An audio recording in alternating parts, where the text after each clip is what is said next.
Assalamualaikum warahmatullahi wabarakatuh. Apa kabar anak-anak? Baik, sehat-sehat semua ya? Siap untuk memulai pelajaran hari ini?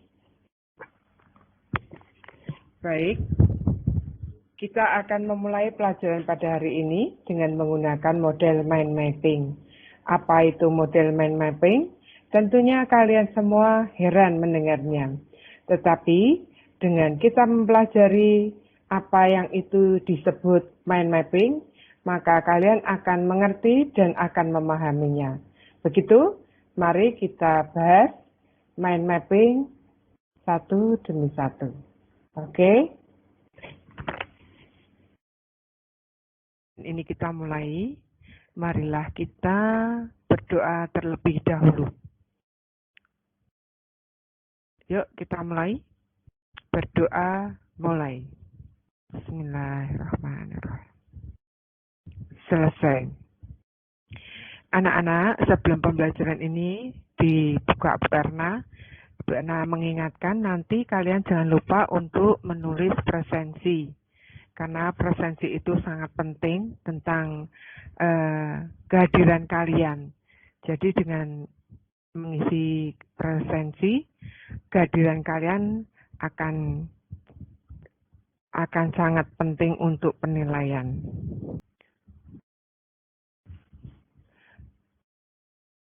Anak-anak, apa itu mind mapping itu? Menurut Tony Buzan, mind mapping adalah salah satu atau cara untuk mengembangkan kegiatan berpikir seseorang dari yang tadinya satu arah menjadi ke segala arah, serta dapat mengambil berbagai macam pikiran ke dalam berbagai sudut pandang. Mind mapping sendiri mengembangkan cara berpikir yang bercabang-cabang dan kreatif. Mind mapping dikenal juga sebagai peta konsep. Mind mapping merupakan sebuah alat berpikir yang mempunyai manfaat yang sangat hebat bagi kehidupan sehari-hari, terutama untuk memahami sesuatu, baik pelajaran maupun yang lainnya. Apa manfaat mind mapping? 1. Meningkatkan kemampuan untuk mengingat sesuatu yang penting. Dengan membuat mind mapping, memudahkan kalian dalam mengingat, menemukan gambaran utuh dari informasi yang telah didapat, cukup dengan membuka satu lembar kertas mind mapping yang sudah dibuat. 2. Melatih manajemen informasi, konsentrasi, serta ketelitian. Dengan membuat mind mapping, kalian terlatih dalam mengatur informasi yang telah didapat. Semakin terbiasa mengelompokkan materi-materi yang sesuai dengan suatu tema bahasan. Jika rutin dilakukan, akan semakin terasah kemampuan kalian. 3. Mengasah kreativitas dan imajinasi. Mind mapping juga dapat menjadi ajang melatih kreativitas, melibatkan daya imajinasi dalam menghadirkan visualisasi untuk memudahkan mencerna materi. 4. Menghemat waktu dalam mempelajari dan memahami informasi. Dengan mind mapping, kalian akan cepat mempelajari pokok bahasan dalam materi pelajaran di sekolah. 5. Dapat diaplikasikan dalam berbagai bidang. Mind mapping ini dapat juga diaplikasikan dalam bidang pekerjaan, bisnis, dan sebagainya. Bagaimana cara membuat mind mapping? Caranya 1. Siapkan kertas tulis polos dan peralatan tulis. Gunakan pulpen berwarna-warni. Lalu mulailah menggambar dari bagian tengah kertasmu. Gunakan kertas dengan orientasi landscape atau membujur supaya mendapatkan lebih banyak tempat. 2. Menuliskan topik utama. Menuliskan topik utama di bagian tengah halaman. Kemudian lingkupilah dengan lingkaran, persegi, atau bentuk apapun. Kalian bisa menambah dengan gambar misalnya gambar tokoh atau yang lainnya. 3. Menambahkan anak gagasan utama. Tambahkan garis cabang dari gambar pusatnya untuk setiap ide dan anak gagasan utamanya. Jadi jumlah garis cabangnya akan bervariasi, tergantung jumlah cabang atau anak dari ide utamanya. Usahakan gunakan warna yang berbeda untuk tiap garis cabangnya. 4. Tulis kata kunci di setiap cabang. Kata kunci menjadikan inti dari gagasan dan memicu ingatan dan mempermudah mengingat kembali jika kalian menggunakan singkatan. Dengan singkatan tersebut membuat ingat selama berhari-hari, bahkan berminggu-minggu. 5. Tambahkan simbol dan ilustrasi.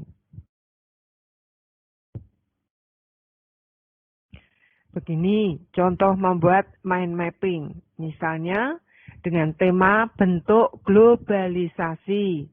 1. Siapkan kertas putih polos, posisi landscape atau membujur. 2. Carilah gagasan utama pokok pikiran. Misalnya, karena kita mempelajari tentang bentuk globalisasi, kita tulis di tengahnya, bentuk globalisasi. 3. Membuat cabang utama dengan satu kata saja. Ini lihat, pertama tadi tengah bentuk globalisasi, kita tarik, kita lihat. Bentuk globalisasi itu akan berpengaruh terhadap apa saja. 1. Misalnya dari segi budaya. 2. Ekonomi. 3. Iptek. 4. Transportasi. 5. Komunikasi. 1, 2, 3, 4, 5, ini kita akan kembangkan lebih luas lagi.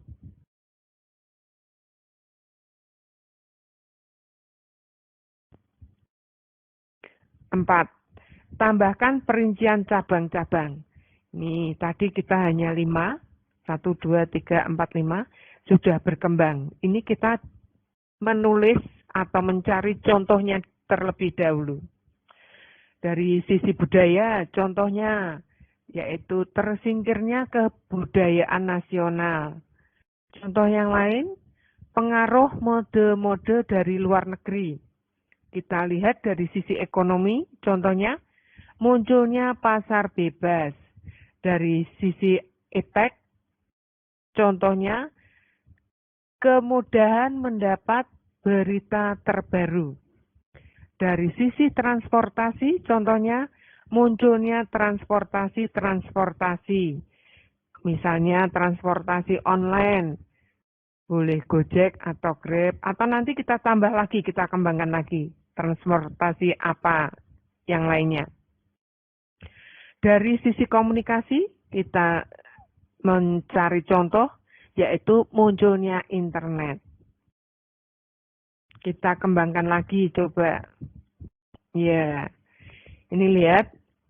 Membuat gambar atau simbol-simbol. Ini untuk mempermudah ingatan kita lebih panjang atau lebih lama lagi. Budaya, ini lihat pengaruh model-model dari luar negeri. Misalnya dulu pakaian adat dengan adanya pengaruh budaya berkembang. Ini bisa kalian tambah lagi. Kemudian ini nanti juga bisa kalian kembangkan seperti ini, gambar-gambarnya ini ya, gambar atau simbol-simbol. Ini nanti bisa kalian tambah lagi.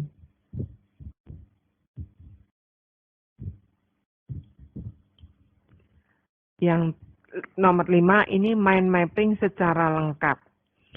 Lengkap dengan tambahan-tambahan. Tadi ini contohnya budaya, contohnya hanya 2, sekarang ini berkembang menjadi 5.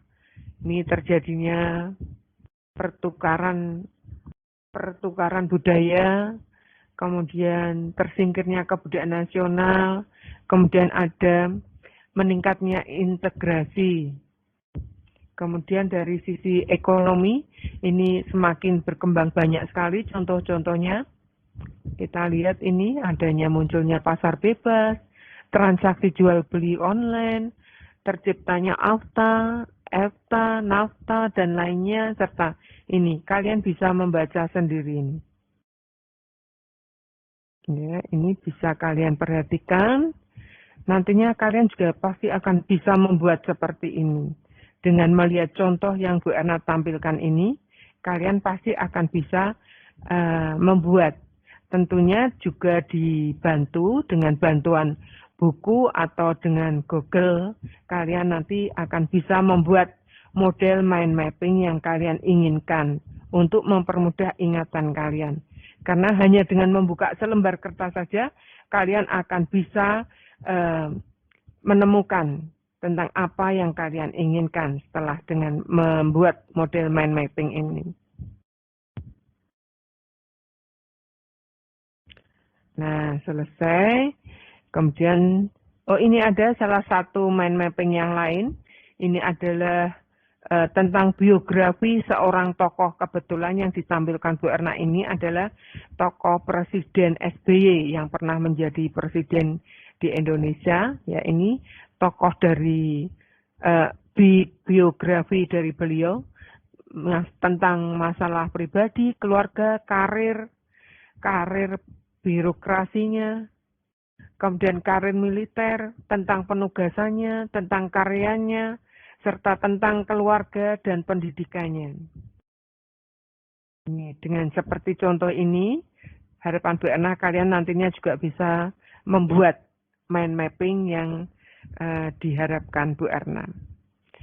Nah, sampailah kita pada yang terakhir yaitu tugas. Nah, di sini ada tugas individu. 1, buatlah mind mapping dengan topik utama dampak globalisasi. Kalau tadi contoh dari Bu Erna adalah bentuk globalisasi, untuk kalian adalah dampak globalisasi. Kemudian 2, berikan 3 contoh pertukaran budaya Indonesia dengan budaya negara lain. 3, kenapa era globalisasi banyak barang produk dari luar masuk ke Indonesia. 4, kenapa transportasi online dibutuhkan di era global. Yang terakhir 5, kemudahan apa yang Anda rasakan dengan adanya internet. Nah, tugas ini untuk kalian dikerjakan. Semakin cepat dikerjakan, semakin baik, karena dengan menyelesaikan satu tugas, kalian akan bisa menyelesaikan tugas yang lainnya. Jadi tidak menumpuk dan kesannya tidak seperti banyak sekali tugasnya. Padahal setiap pembelajaran itu satu tugas. Nah, demikian dari Bu Erna. Tugas ini Bu Erna tunggu 1 hari sebelum pertemuan berikutnya. Itu paling. Oke, sebelum ini pembelajaran kita tutup, marilah kita bersama mengucapkan doa. Doa penutup setelah pembelajaran ini. Berdoa dimulai. Selesai. Akhirul kata, wassalamualaikum warahmatullahi wabarakatuh.